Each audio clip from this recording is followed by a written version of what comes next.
নমস্কার বন্ধুরা, Bengali classes চ্যানেলে আপনাদের সকলকে স্বাগত।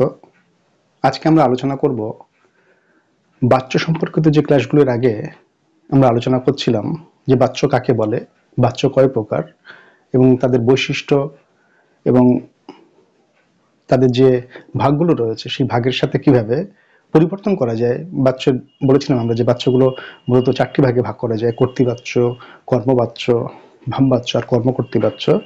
এই কর্তৃবাচ্যের বৈশিষ্ট্য সম্পর্কে আমরা আলোচনা করেছিলাম আগের ক্লাসে। কর্মবাচ্যের বৈশিষ্ট্য সম্পর্কে এর আগের ক্লাসে আমরা আলোচনা করেছি।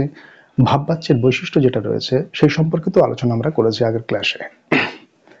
এবং কিভাবে কর্তৃবাচ্য থেকে কর্মবাচ্য পরিবর্তন করা যায়, কিভাবে কর্তৃবাচ্য থেকে ভাববাচ্যে বাচ্য পরিবর্তন করা যায়, এবং কিভাবে কর্মবাচ্য থেকে কর্তৃবাচ্যে পরিবর্তন করা যায় অথবা ভাববাচ্য থেকে আবার কর্তৃবাচ্যে বাচ্য পরিবর্তন করা যায়, সেই সম্পর্কিত আলোচনা আমরা আগের যে ক্লাসগুলো আমরা করেছিলাম সেই ক্লাসে আমরা আলোচনা করেছি।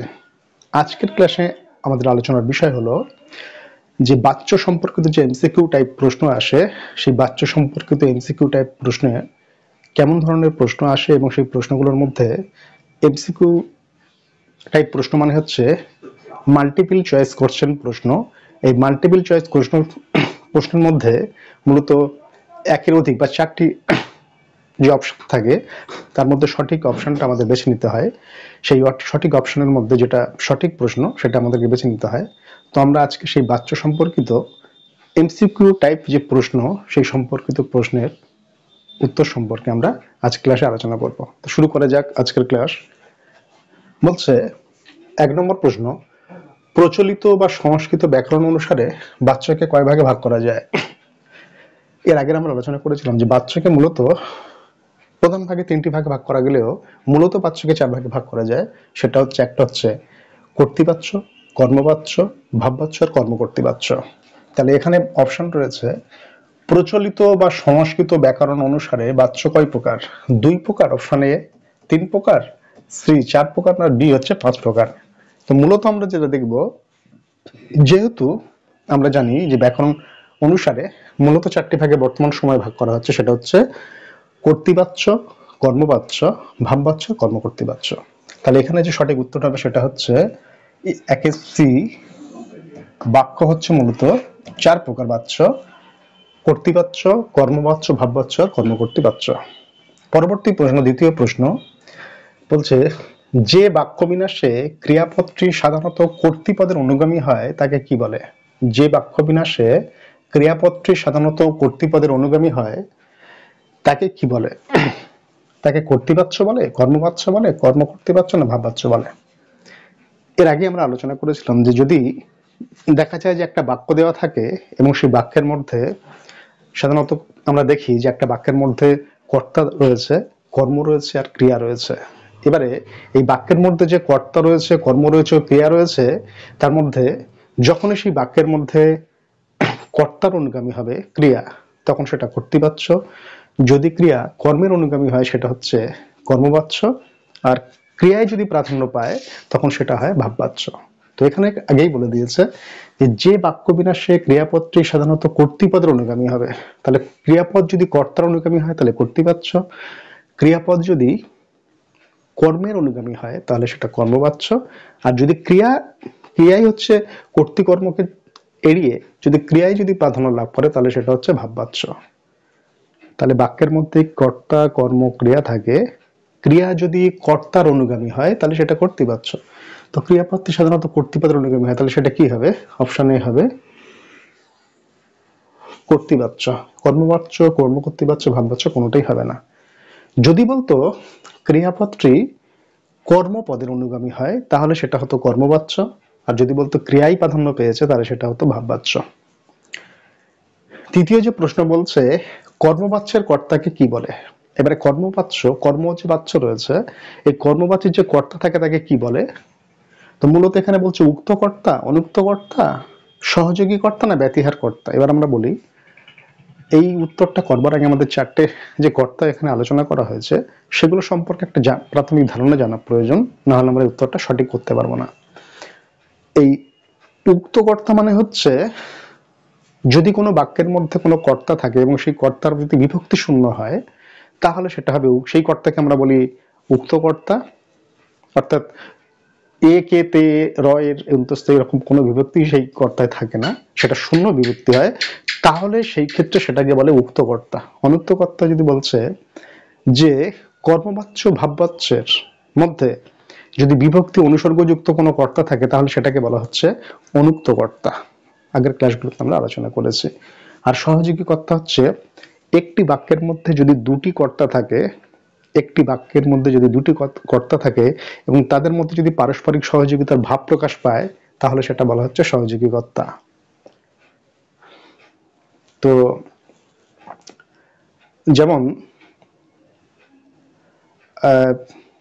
ভাই বোনে একসাথে খেলা করছে, এখানে পারস্পরের মধ্যে সহযোগিতার ভাব প্রকাশ পাচ্ছে, তাহলে এটা হচ্ছে সহযোগী কর্তা। যখনই দুটি কর্তা থাকবে বাক্যের মধ্যে এবং দুটো কর্তার মধ্যে পারস্পরিক সহযোগিতার ভাব প্রকাশ পাবে তখন তাকে বলে সহযোগী কর্তা।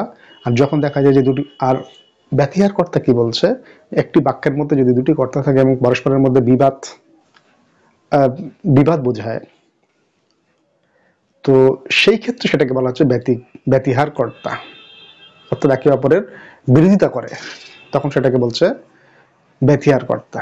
রাজায় রাজায় যুদ্ধ হয়, তার মানে রাজার সাথে রাজার যুদ্ধ হচ্ছে, এখানে একটা কর্তার সঙ্গে আরেকটা কর্তার পারস্পরিক বিরোধের ভাব প্রকাশ পাচ্ছে, সেটাকে বলা হচ্ছে ব্যতিহার কর্তা। তাহলে একটি বাক্যের মধ্যে যদি দুটি কর্তা থাকে এবং দুটি কর্তার মধ্যে যদি সহযোগিতা বা ভাবের বিনিময় ঘটে তখন তাকে বলে সহযোগী কর্তা।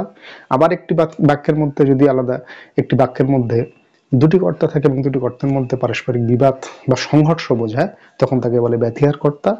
আর অনুক্ত কর্তা হচ্ছে কর্মবাচ্য অথবা ভাববাচ্য যদি বিভক্তি বা অনুসর্গ যুক্ত হয় তখন তাকে বলে অনুক্ত কর্তা। আর উক্ত কর্তা হচ্ছে যখন বাক্যের মধ্যে কোনো কর্তা বিভক্তি শূন্য হয় তখন তাকে বলে উক্ত কর্তা। এখানে বলছে কর্মবাচ্যের কর্তা, তো এখানে তো আগেই বলে দিয়েছে কর্মবাচ্য তো ভাববাচ্য যদি বিভক্তি যুক্ত অথবা অনুসর্গ যুক্ত কর্তা হয় তখন তাকে বলে অনুক্ত কর্তা। তাহলে কর্মবাচ্যের কর্তাকে বলছে অনুক্ত কর্তা। এবার আমরা চলে যাব পরবর্তী প্রশ্ন, অর্থাৎ চতুর্থ প্রশ্ন। বলছে ক্রিয়াপদটি যদি সকর্মক ও দ্বিকর্মক হয় তাহলে সেটা কোন কোন বাচ্যের ক্ষেত্রে হয়? কর্তৃবাচ্য, কর্মবাচ্য, ভাববাচ্য না কর্মকর্তৃবাচ্য? এই ক্ষেত্রে আমাদের যেটা জানা প্রয়োজন যে একটা বাক্যের মধ্যে যদি ক্রিয়াপদ থাকে, এবার সকর্ম কাকে বলে দ্বিকর্ম কাকে বলে আগে আলোচনা করেছিলাম যে ক্রিয়াপদে যদি দুটি কর্ম থাকে এবং সেই কর্মের মধ্যে যদি দুটো কর্ম থাকে, একটা বাক্যের মধ্যে যে ক্রিয়াপদ থাকে তার যদি দুটো কর্ম থাকে তখন তাকে বলে দ্বিকর্মক। যেমন শ্যামবাবু ছাত্রটিকে ব্যাকরণ পড়ান, এখানে একটা বাক্য রয়েছে, এই শ্যামবাবু হচ্ছে কর্তা আর ক্রিয়া রয়েছে পড়ান। এই পড়ান ক্রিয়ার মধ্যে দুটো কর্ম রয়েছে। ক্রিয়াপদকে কি বা কাকে দিয়ে যদি প্রশ্ন করি সেই প্রশ্নের পরিপ্রেক্ষিতে যদি কোনো উত্তর আসে তাহলে জানবো যে সেখানে সেটা হচ্ছে কর্ম। তো এখানে কাকে পড়ান? ছাত্রটিকে। কি পড়ান? ব্যাকরণ পড়ান। তাহলে এখানে ক্রিয়ার দুটি কর্ম রয়েছে, তাহলে যে ক্রিয়ার দুটো কর্ম থাকবে তাকে বলে দ্বিকর্মক ক্রিয়া। আর যে ক্রিয়ার কর্ম থাকে, মানে ক্রিয়াপদকে কি বা কাকে দিয়ে প্রশ্ন করলে উত্তর আসে তার মানে তার কর্ম রয়েছে, যে ক্রিয়ার কর্ম থাকে তাকে সকর্মক ক্রিয়া বলে, আর যে ক্রিয়ার দুটি কর্ম থাকে তাকে দ্বিকর্মক বলে। তো এখানে বলছে ক্রিয়াটি যদি সর্বদাই সবসময় জন্য সকর্মক বা দ্বিকর্মক হয় তাহলে এক্ষেত্রে কোন বাচ্য হয়? এক্ষেত্রে শুধু হবে কর্তৃবাচ্যে এই সকর্মক দ্বিকর্মক ক্রিয়া হয়, তাহলে সেক্ষেত্রে এটা কর্তৃবাচ্যে হয়। পঞ্চম প্রশ্ন বলছে কর্তৃবাচ্যের ক্রিয়াটি যদি অকর্মক হয়, মানে ক্রিয়াপদে কর্ম নেই, তাহলে তাকে কিভাবে রূপান্তরিত করবো বা তাকে রূপান্তরিত করা হয় কোন বাচ্যে? তো কর্ম যদি না থাকে ক্রিয়াপদে তাহলে সেখানে সেটা হবে, ক্রিয়ার মধ্যে কর্ম না থাকলে সেটা হবে ভাববাচ্যে রূপান্তরিত করা হয়।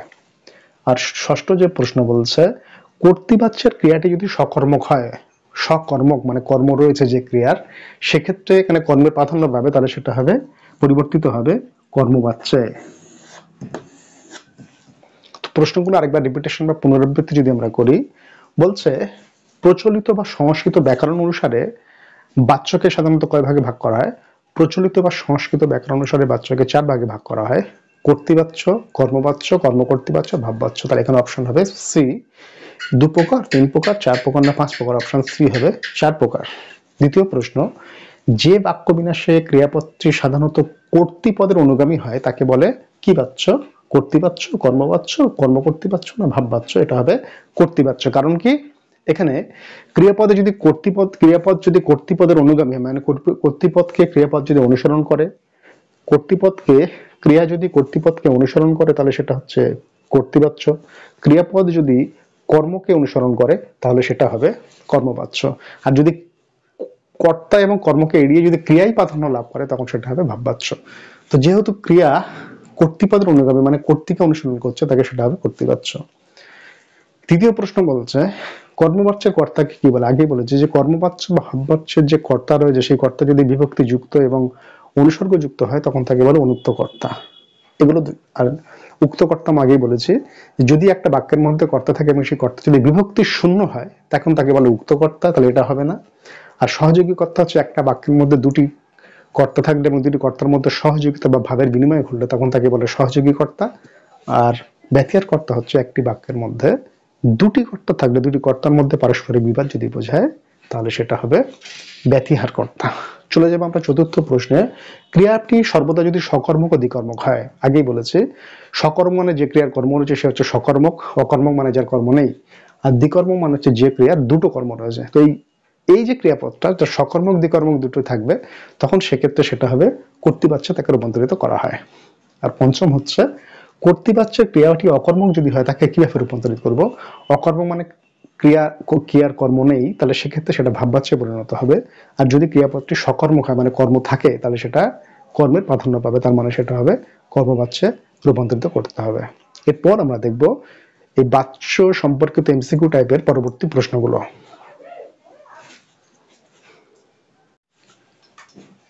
এরপর আমরা দেখব বাচ্য সম্পর্কিত পরবর্তী প্রশ্নগুলি। বাচ্য সম্পর্কিত পরবর্তী প্রশ্ন অর্থাৎ সপ্তম প্রশ্ন বলছে কর্তার উল্লেখ থাকে না কোন বাচ্যে, কর্তৃবাচ্যে, কর্মবাচ্যে, কর্মকর্তৃবাচ্যে না ভাববাচ্যে। আমরা জানি এই কর্তার উল্লেখ থাকে না কেবলমাত্র কর্মকর্তৃবাচ্যে কর্তার উল্লেখ থাকে না এবং ক্রিয়া কর্তার অনুগামী হয়, এবং কর্মকে কর্তা হিসেবে গণ্য করা হয়, সেই জন্য এটাকে বলা হয় কর্মকর্তৃবাচ্য। অর্থাৎ যে বাচ্যে কর্তার অবর্তমানে কর্মই কর্তার ক্রিয়া সম্পন্ন করে তাকে বলে কর্মকর্তৃবাচ্য। তাহলে কর্তার উল্লেখ থাকাটা কোন বাচ্যে, এখানে তো কর্মকর্তৃবাচ্যে তার মানে বোঝাচ্ছে যে কর্মকর্তৃবাচ্যে কর্তা থাকে না, তাই কর্তার অবর্তমানে মানেই কর্তা থাকে না, সেই কর্তার পরিবর্তে কর্ম যখন কর্তা হিসেবে ক্রিয়াকে নিয়ন্ত্রণ করে তখন তাকে বলে কর্মকর্তৃবাচ্য। তাহলে এই সাতের যে প্রশ্ন রয়েছে এই সাতের প্রশ্নটা হবে অপশন সি, কর্মকর্তৃবাচ্য। এই কর্মকর্তৃবাচ্যের সাতের প্রশ্ন, তাহলে কর্তা উল্লেখ থাকে না কর্মকর্তৃবাচ্যে। পরবর্তী প্রশ্ন বলছে আটের প্রশ্ন ক্রিয়ার অর্থ প্রাধান্য পায় কোন বাচ্যে, কর্তৃবাচ্যে, কর্মবাচ্যে, ভাববাচ্যে না কর্মকর্তৃবাচ্যে। আমরা বাচ্য সম্পর্কিত আলোচনা আগেই বলেছিলাম যে বাক্যের ক্রিয়া কর্তার অনুগামী হয় তাকে বলে কর্তৃবাচ্য, যে বাচ্যে ক্রিয়া কর্মের অনুগামী হয় তাকে বলে কর্মবাচ্য, আর যে বাক্যে ক্রিয়া প্রাধান্য পায় তাকে বলে ভাববাচ্য। তো এখানে ক্রিয়ার অর্থ প্রাধান্য পাচ্ছে তার মানে এটা হবে ভাববাচ্য। 9 নম্বর প্রশ্ন বলছে কোন বাচ্যের ক্রিয়াটি সাধারণত যৌগিক ক্রিয়া হয়। এখানে যৌগিক ক্রিয়া আগেই আলোচনা করেছিলাম। যৌগিক ক্রিয়া মানে হচ্ছে যে বাক্যের মধ্যে সমাপিকা ও অসমাপিকা ক্রিয়া দুটিকেই বর্তমান থাকে তাকে বলে যৌগিক ক্রিয়া।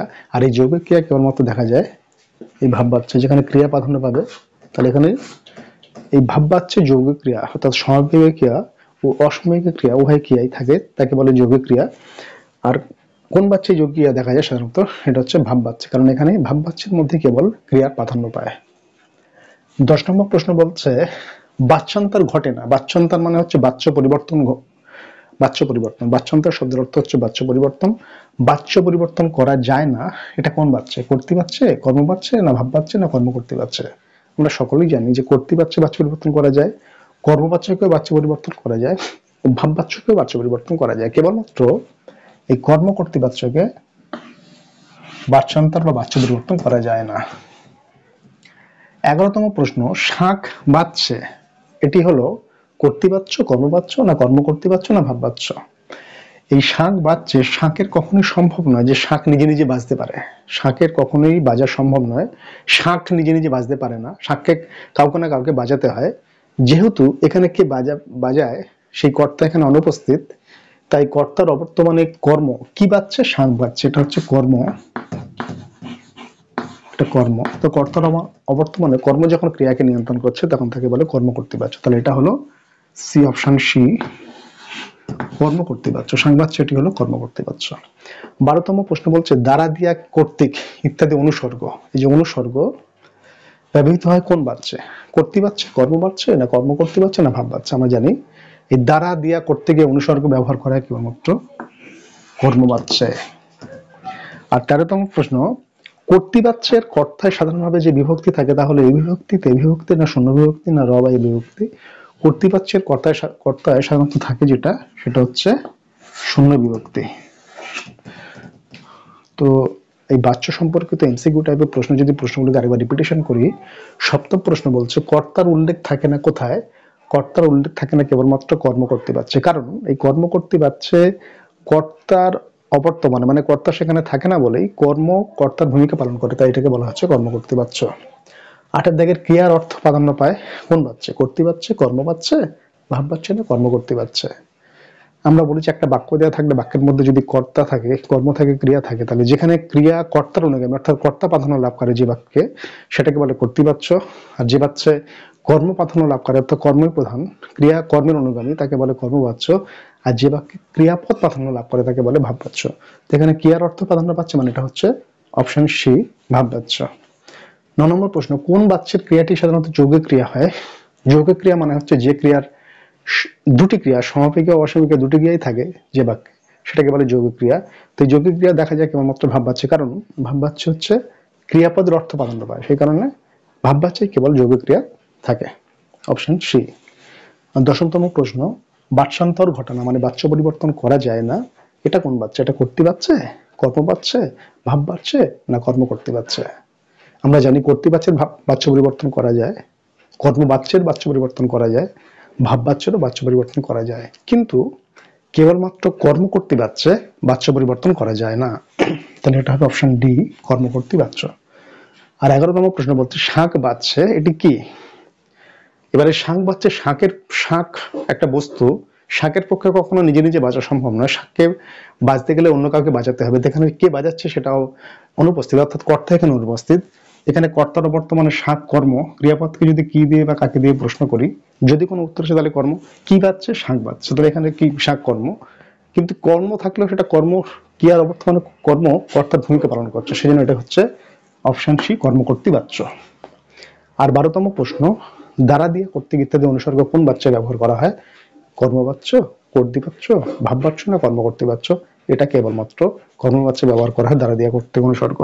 13তম প্রশ্ন, কর্তৃবাচ্যের কর্তায় সাধারণভাবে যে বিভক্তি থাকে তা হলো এই বিভক্তি, তে বিভক্তি, র বা এর বিভক্তি, না শূন্য বিভক্তি? কর্তৃবাচ্যের কর্তায় সাধারণত যে বিভক্তি থাকে সেটা হলো শূন্য বিভক্তি। তো বাচ্চা সম্পর্কিত যে প্রশ্নগুলো আমরা দেখলাম, এরপর আমরা দেখবো পরবর্তী প্রশ্নগুলি।